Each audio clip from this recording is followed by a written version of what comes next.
So ito na nga mga katoks, episode 3 na tayo ng Sigabo at ito yung ating pag-uusapan ngayon.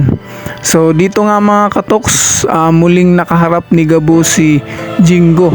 So si Jingo nga mga katoks, ito yung dahilan kaya nakulong si Gabo ng 8 taon.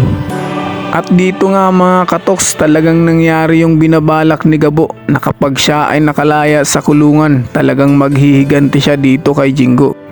Pero bago nga ang lahat mga katoks, si Gabo nga at si Jingo ay dating magkaibigan, magkasama sa iisang trabaho.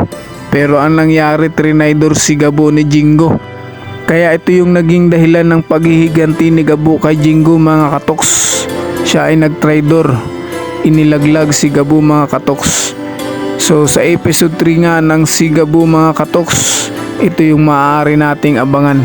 Kaya talagang kaabang-abang at exciting ang teleseryeng ito mga katoks. Kaya kung hindi ka pa nakapag-subscribe sa ating YouTube channel, please mag-subscribe ka na at i-hit mo yung notification bell para lagi kang updated sa mga i-release nating video mga katoks. So hindi natin alam ang mga mangyayari sa episode 3 ng Sigabo mga katoks, kaya abangan natin gabi-gabi. Huwag natin palalagpasin ang bawat episode ng Sigabo mga katoks. So ito yon, paghaharap ni Jingo at ni Gabo bukas sa episode 3.